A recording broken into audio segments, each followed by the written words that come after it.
সমস্যা আছে আপনার আমার কাছে হচ্ছে আমার ব্যক্তিগত ধারণা আর কি, যে আমরা রাজনীতি করতে অনেক বেশি পছন্দ করি কাজের চেয়ে। রবীন্দ্রনাথ ঠাকুরের একটা 150 বছর আগে আপনার একটা কবিতা আছে রবীন্দ্রনাথ ঠাকুরের। কবিতাটা হচ্ছে, কবিতার নাম খুব চমৎকার, আপনি পড়বেন, পড়লে খুব ভালো লাগবে আপনাদের, দুরন্ত আশা। কবিতাটা এক জায়গায় আছে, কাগজ নেড়ে উচ্চস্বরে পলিটিক্যাল তর্ক করে, মাথায় ছোট বহরে বড় বাঙালি সন্তান। কথার যে কতটা সত্যি এটা আজকে এই মুহূর্তে এসেও কিন্তু আমাদের মনে হয় বোধহয় তাই। তারপর উনি বলছেন, ইহার চেয়ে হতেন যদি আরব বেদুইন, চরণ তলে বিশাল মরু দিগন্তে বিলীন, ছুটছে ঘোড়া উঠছে বালি চলেছে সেদিন। অর্থাৎ গতিবাদ। এই কাগজের উচ্চস্বরে পলিটিক্যাল তর্ক করার আপনার 150 বছর আগেও ছিল, তখন রকে বসে পলিটিক্যাল তর্ক করতো। এখন আমরা সারাদিন রাত টেলিভিশনে টক শো থেকে শুরু করে সবসময় শুধু পলিটিক্যাল তর্কই করতে আছে, তাই না? কিন্তু এই যে এখানে মানুষ, গবেষকেরা তারা কাজ করছেন, তারা কিছু উদ্ভাবন করছেন, কিছু প্রযুক্তি তারা উদ্ভাবন করছেন যেগুলো আমাদের সাধারণ কৃষকের কাজে লাগে। এই বিষয়গুলো কিন্তু আমরা টেলিভিশনে কথা বলতে শুনি না, বা আপনার পত্রিকাতেও লিখতে দেখি না। কোথাও বড় করে যে কোথাও একটা আপনার হাইলাইট করবে, ফোকাস করবে, সেটা করতে দেখি না। আমি কয়েকদিন আগে আমার দেশ ঠাকুরগা, আপনারা জানেন, আমি ঠাকুরগাতে গিয়েছিলাম। আমাকে একজন বলল যে একজন কৃষক, সে নিজের উদ্ভাবনীতে সোলার দিয়ে সে 300 একর জমি চাষ করছে 28টা পাম্পের মতো দিয়ে, এবং 43টা মুরগির একটা খামারও করেছে, আর সেই সঙ্গে আপনার ওই সোলার সিস্টেম দিয়ে সে অন্যান্য কাজগুলো করছে, বিদ্যুতের বাড়ি ঘর, এয়ার কন্ডিশনার, টেলিভিশন এগুলো চালাচ্ছে। আমি দেখতে গিয়েছিলাম, দেখি যে ভদ্রলোক কিন্তু আপনার কোনো শিক্ষিত লোক নয়, তিনি একজন সাইকেল মেকানিক ছিলেন। আমি আপনাদের ছোট্ট ঘটনা বলছি, গ্রামটার নাম চিলারং, আপনারা গিয়ে দেখতে পারবেন। সে নিজে সাইকেলের মেকানিক করতে করতে তিনি নিজেই আপনার উদ্ভাবন করতে শুরু করেন যে কীভাবে বিদ্যুৎ উৎপাদন করা যায়, এবং তিনি এই করতে করতে কিন্তু সোলার দিয়ে বিদ্যুৎ উৎপাদন করে ফেলেছেন।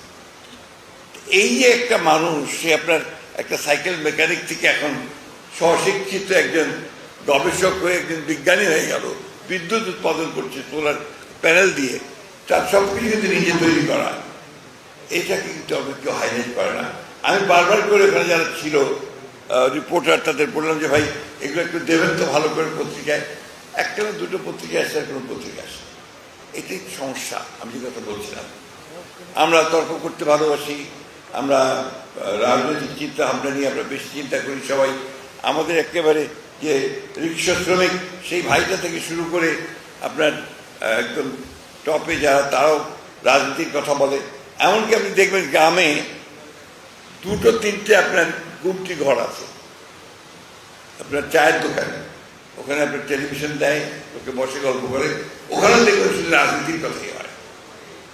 যার ফলে আমাদের মাইন্ডসেট তৈরি হয়ে গেছে যে আমরা কথায় কথায় আমরা সবাই মিলেই আমরা এখন পলিটিশিয়ান, সবাই আমরা প্রধানমন্ত্রী হয়ে যাই, সবাই আমরা আপনার মন্ত্রী হয়ে যাই। খেয়াল করে দেখবেন আপনি। তো এইভাবে কিন্তু এগুলো যায় না। আমি আলাপ করছিলাম যেখানে আপনাদের এখানে কত বাজেট, কত আসছে বাজেট, কত আপনার এখানে? এখানে এই প্রতিষ্ঠানের মাত্র 23 কোটি টাকা বাজেট, আর সবকিছু নিজস্ব আয় চলছে। আমার প্রশ্ন হচ্ছে যে আমি যখন আপনার এই হাজার হাজার কোটি টাকা ব্যয় করছি, ব্যাংক থেকে লুট করে নিয়ে চলে যাচ্ছি, এইখানে আমার 100-150 কোটি টাকা গবেষণার জন্য দিতে আমার অসুবিধাটা কোথায়? আপনি বলবেন যে, আপনারা বলবেন স্যার আপনি তখন আছেন ক্যাবিনেটে, মন্ত্রণালয়ে, সরকারে, তো দিচ্ছেন না কেন? ওই যে বললাম মাইন্ডসেট, এই মাইন্ডসেট আমাদেরকে পরিবর্তন করতে হবে। আমি আপনাদেরকে কথা দিচ্ছি, শুধু এই প্রতিষ্ঠানের জন্য নয়, গবেষণার জন্য আরো বেশি করে অর্থ বরাদ্দ করার জন্য আমরা আবার চেষ্টা করব। আমার সুবিধে করি এখানে কতগুলো বিষয়ে যেমন প্রযুক্তি আমি দেখলাম, যেটা আমার মনে হয় যে আমরা যদি প্রাইভেট সেক্টরের সঙ্গে একটু যোগাযোগ করি, তাদেরকে যদি আমরা এখানে একটু আপনার আকৃষ্ট করতে পারি, তাহলে বোধহয় আমরা অনেক লাভবান হব। আমাদের কৃষিতে আস্তে আস্তে কিন্তু মানুষ আপনার আগ্রহ হারিয়ে ফেলছে। কারণ কি, কৃষি পণ্যের তো দাম পায় না, আলু নষ্ট হয়ে যায়, কোল্ড স্টোরেজ নাই, দাম পায় না, টমেটো বা অন্যান্য সবজি শুধুমাত্র আপনার এই কোল্ড স্টোরেজ নাই, সংরক্ষণ করার ব্যবস্থা নাই, যে কারণে সেগুলো নষ্ট হয়ে যায়। তাহলে সে উৎপাদন করবে কেন, আকৃষ্ট হবে কেন, তাকে তো বাঁচতে হবে। এই জন্য আমার কাছে মনে হয় যে এই জিনিসগুলো আপনাদের একটু চিন্তা করা দরকার গবেষণার মধ্যে। আমি ডিজি সাহেবকে বলবো, তিনি একজন অত্যন্ত পরিশ্রমী এবং সৃষ্টিশীল মানুষ, সৃজনশীল মানুষ। আমি তাকে অনেকদিন ধরে দেখছি। আমাদের পার্টির স্ট্যান্ডিং কমিটিতে তিনি এই কৃষক কার্ড, ফ্যামিলি কার্ড নিয়ে আমাদের প্রেজেন্টেশন দিয়েছেন। একজন কর্মী মানুষ এবং দেশপ্রেমিক মানুষ। সেই কারণে আমি তাকে অনুরোধ করবো যে আপনার কালিগসদের নিয়ে, আপনারা যারা এখানে একসাথে কাজ করছেন, তাদেরকে নিয়ে আপনারা এই কাজটা একটু করার চেষ্টা করেন, যে কী করে আমরা কৃষিজাত পণ্য বাজারজাত করতে পারি, ভালো মূল্য যেন কৃষকরা পায় সেই লক্ষ্যে। এটা কিন্তু খুব জরুরি। কারণ আমি উৎপাদন করলাম, ভালো ফসল তৈরি করলাম, আমরা বেশি উৎপাদন করলাম, কিন্তু বিক্রি করতে পারলাম না, আমি আগ্রহ হারিয়ে ফেললাম। এটা আপনারা কেউ এর মধ্যে কোনো গবেষণা করেছেন কিনা আমি জানি না। তা আমি যেহেতু অর্থনীতির ছাত্র ছিলাম, আমরা যখন পড়তাম যে অন্যতম প্রধান সমস্যা হচ্ছে আপনার বাজারজাতকরণ সমস্যা। এবং কেন, যে মধ্যস্বত্ব ভোগীরা সব নিয়ে চলে যায়। আমি যে মাঠে যখন উৎপাদন করলাম, আপনাদের বগুড়ায় বিরাট সবজির বাজার, আমি আস্তে আস্তে যখন এখানে দিয়ে যাই, দেখি যে আপনার বিশাল সবজির বাজার, আলু, আপনার বিভিন্ন রকম ফসল। আপনাদের বগুড়াতে কিন্তু কৃষিতে অনেক উন্নত, ফলে এখানে আপনারা অনেক উৎপাদন করছেন, বিক্রি করছেন, কিন্তু সেই টাকাটা পাচ্ছেন, সে অর্থটা পাচ্ছেন আমাদের কৃষকেরা। ফলে আমাদের যে দারিদ্র, সেই দারিদ্র কিন্তু কৃষকদের মধ্যে থেকেই যাচ্ছে। তাই যখন আমি আপনার এই পল্লী উন্নয়ন করব, পল্লী উন্নয়ন শুধু রাস্তাঘাট আর ঘরবাড়ি করলেই তো হবে না, কৃষকের উন্নয়ন করতে হবে, যারা পল্লীতে বাস করে। সেই উন্নয়ন করতে গেলে তাকে আর্থিক সচ্ছলতা দিতে হবে। আমি সেটাই মনে করি যে এই কাজটা আমাদের করা দরকার। আমরা আপনার আমাদের বগুড়া, কুমিল্লার বার্ড, আপনার বগুড়ার এই একাডেমি, আরও দুটো হয়েছে বোধহয় রংপুর একটা জামালপুরে একটা, আর একটা বোধহয় গোপালগঞ্জে হয়েছে। এগুলো এখন নতুন হয়েছে, কাজ শুরু করেছে। কিন্তু আপনারা ইতিমধ্যেই কিছুটা সাফল্য অর্জন করেছেন এবং স্বাধীনতা পুরস্কারও পেয়েছেন আপনারা। আমি সেই জন্য আপনাদেরকে আন্তরিক ধন্যবাদ, কৃতজ্ঞতা জানাচ্ছি, অভিনন্দন জানাচ্ছি।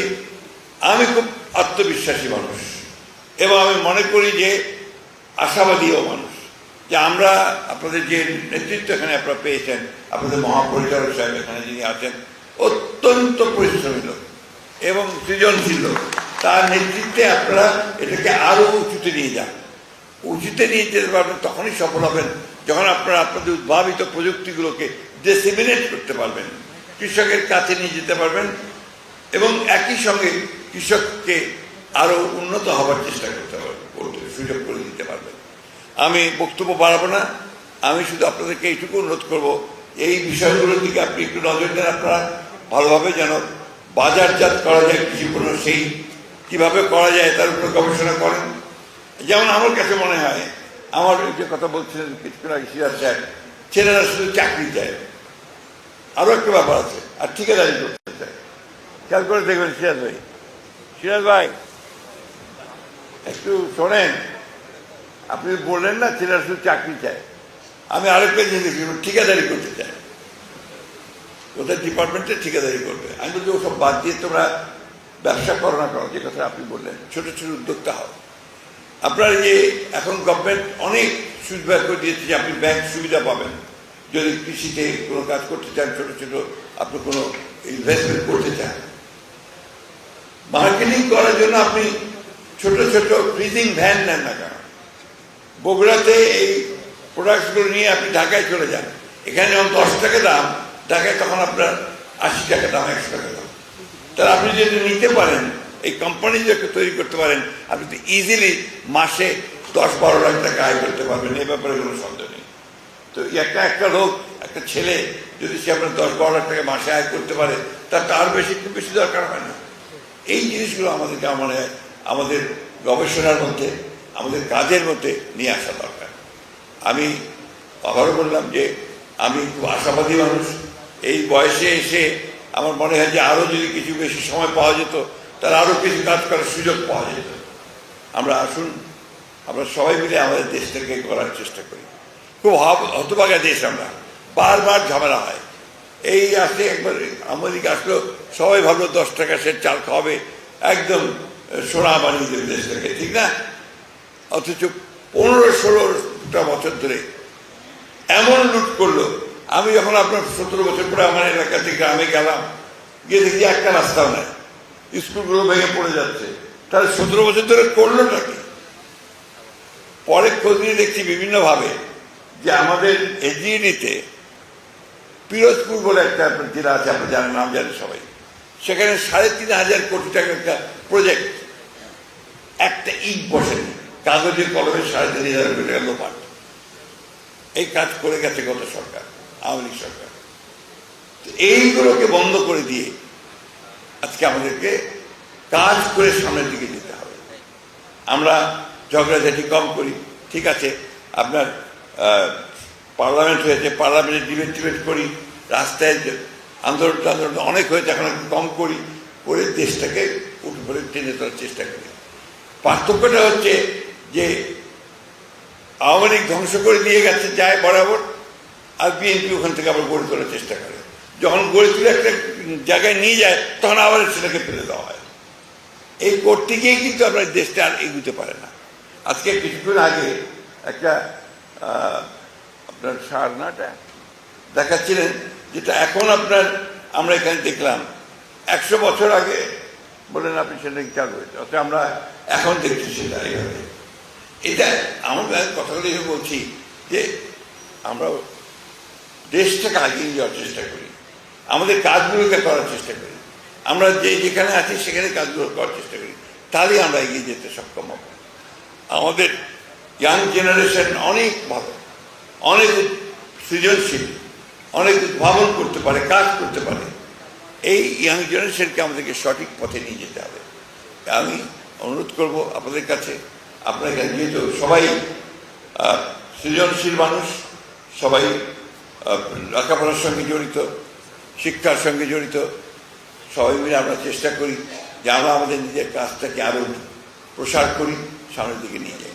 আমি আমাদের বগুড়া যে আরডিএ এই একাডেমির কাছে আমি অত্যন্ত আশা করব যে তাদের যে ইতিমধ্যে তারা যে সাফল্য অর্জন করেছেন, তার চেয়ে অনেক বেশি তারা চেষ্টা করবেন, কাজ করবেন। তো আমি আশাবাদী যে এটা সম্ভব হবে। এবং কারণ এখন আমাদের নেতৃত্বে যিনি আছেন, আমাদের প্রধানমন্ত্রী মাননীয় তারেক রহমান সাহেব, তিনি আপনাদের সন্তান, তিনি এসেছিলেন, এখানে দেখে গেছেন, এবং তিনি নিশ্চয়ই এই ব্যাপারে আমাদের সকলকে সাহায্য করবেন যে এখানে আরও বেশি কাজ করা যায়, আরও বেশি গবেষণা করা যায়, এবং সেটাকে আমরা ছড়িয়ে দিতে পারি সবখানে। উনি যে কথা কিছুক্ষণ আগে আমাদের ডিজি সাহেব বললেন যে তফাৎটা কোথায়, অন্যান্য রাজনীতিবিদরা এসেই প্রথম কাজ শুরু করে, অন্য রাজনীতিবিদদেরকে বকাবকি শুরু করে, তাই না? উনি কিন্তু এসেই প্রথমে বলছেন যে আই হ্যাভ এ প্ল্যান, আমার একটা পরিকল্পনা আছে, আর সেই পরিকল্পনা নিয়ে তিনি এসেছেন। এখন আমরা জানেন যারা আমাদের সচিব সাহেবরা আছেন এবং আরও ইয়াং জেনারেশন কিছু আছেন, যাদেরকে তিনি দিন রাত কাজ করছেন যে কীভাবে দেশের উন্নয়ন করা যায়, কীভাবে আমরা সামনের দিকে এগিয়ে যেতে পারি, কীভাবে দারিদ্র্যকে দূর করে কিছুটা স্বচ্ছলতা আনতে পারি। এই বিষয়গুলো আমাদের একটা সুযোগ এসেছে, এই সুযোগগুলোকে আমাদের কাজে লাগাতে হবে। কাজে লাগিয়ে ইনশাল্লাহ আমরা সামনের দিকে এগিয়ে যেতে পারবো। আজকে আপনাদের সকলকে ধন্যবাদ জানাই যে আমাকে একটা আসার সুযোগ করে দিয়েছেন। আমি ভালো লেগেছে, আমার ভবিষ্যতে যদি বেঁচে থাকি আবার আসার চেষ্টা করব। ধন্যবাদ।